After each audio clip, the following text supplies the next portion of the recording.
आप सबको जय मसीह की हिंदी बाइबल स्टोरी में आपका स्वागत है।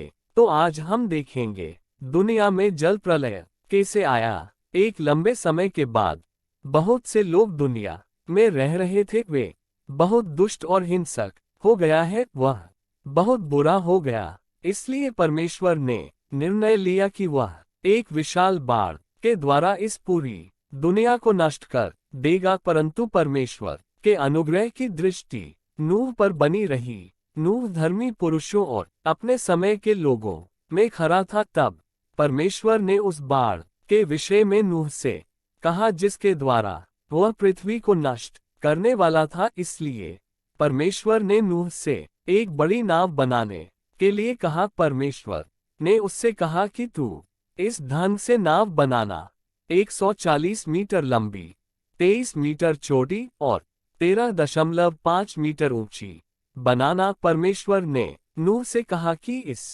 नाव को लकड़ी से बनाना और जहाज में एक खिड़की बनाना और उसके एक हाथ ऊपर से इसकी छत बनाना और जहाज की एक और एक द्वार रखना और जहाज में पहला, दूसरा और तीसरा खंड बनाना।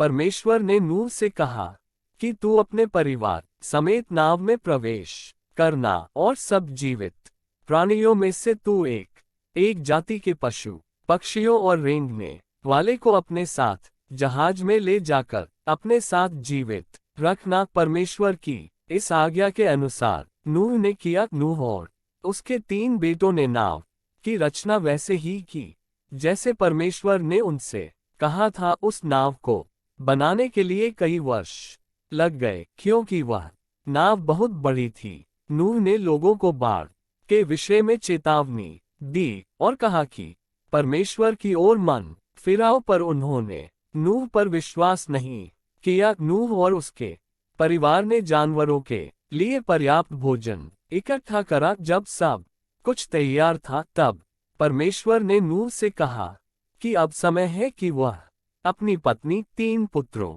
और बहुओं समेत नाव में जाए। वे सब 8 लोग थे। परमेश्वर ने भूमि पर रेंगने वाले पशु और पक्षियों के सभी नर और मादा को नूह के पास जहाज में भेजा, जिससे कि वह बाढ़ के दौरान सुरक्षित रह सके।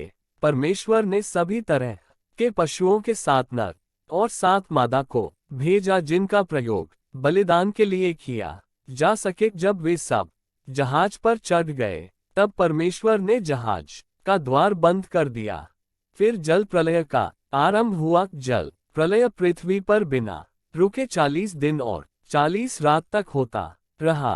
पृथ्वी पर जल प्रलय होता रहा और पानी बहुत बढ़ता ही गया। जल पृथ्वी पर अत्यंत बढ़ गया और यहाँ तक कि सारी धरती पर जितने बड़े बड़े पहाड़ थे, सब डूब गए। और क्या पक्षी और क्या घरेलू पशु और पृथ्वी पर सब चलने वाले प्राणी और जितने जंतु पृथ्वी पर बहुतायत से भर गए थे, वे सब और सब मनुष्य मर गए जो जहाज में थे। केवल वही जीवित थे। जहाज पानी पर चलने लगा और वह सब जो जहाज में था वह डूबने से सुरक्षित रहा। वर्षा थमने के बाद जहाज पानी पर 5 महीने तक तैरता रहा। एक दिन जहाज पहाड़ पर टिक गया, लेकिन तब भी संसार जल से पर्याप्त था। 3 महीने के बाद पहाड़ों की चोटियां दिखाई दी। 40 दिन के पश्चात नूह ने अपने बनाए हुए जहाज की खिड़की को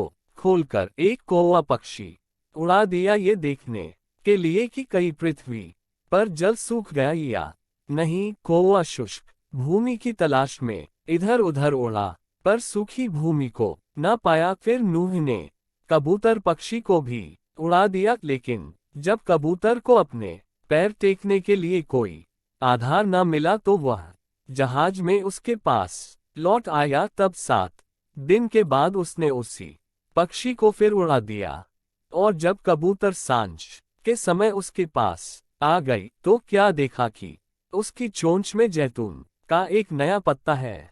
इससे नूह ने जान लिया कि जल पृथ्वी पर घटा है। फिर उसने 7 दिन और ठहरकर उसी कबूतर को उड़ा दिया। इस बार वह लौटकर वापस नहीं आया, पानी सूख गया था। 2 महीने बाद परमेश्वर ने नूह से कहा कि तू अपने पुत्रों, पत्नी और बहुओं समेत जहाज में से निकल आ। परमेश्वर ने नूह को आशीष दी, फलो फूलो और बढ़ो और पृथ्वी में भर जाओ। तब नूह और उसका परिवार जहाज में से निकल आए। उसने एक वेदी बनाई जिसे बलिदान के लिए इस्तेमाल किया जा सके और सभी तरह के जंतुओं का बलिदान दिया। परमेश्वर उस बलिदान से प्रसन्न हुआ और नूह और उसके परिवार को आशीष दी। फिर परमेश्वर ने कहा कि मैं तुमसे यह वाचा बांधता हूँ कि सब प्राणी फिर जल प्रलय से नष्ट न होंगे और पृथ्वी का नाश करने के लिए फिर जल प्रलय न होगा। फिर भले ही लोग बचपन से ही पाप क्यों न कर रहे हो। परमेश्वर ने कहा कि मैंने बादल में अपना धनुष रखा है, वह मेरे और पृथ्वी के बीच में वाचा का चिन्ह होगा। और जब मैं पृथ्वी पर बादल फैलाऊं तब बादल में धनुष दिखाई देगा। तब मेरी जो वाचा तुम्हारे और सब जीवित शरीरधारी प्राणियों के साथ बंधी है, उसको मैं स्मरण करूंगा। तब ऐसा जल प्रलय फिर न होगा जिससे सब प्राणियों का विनाश हो।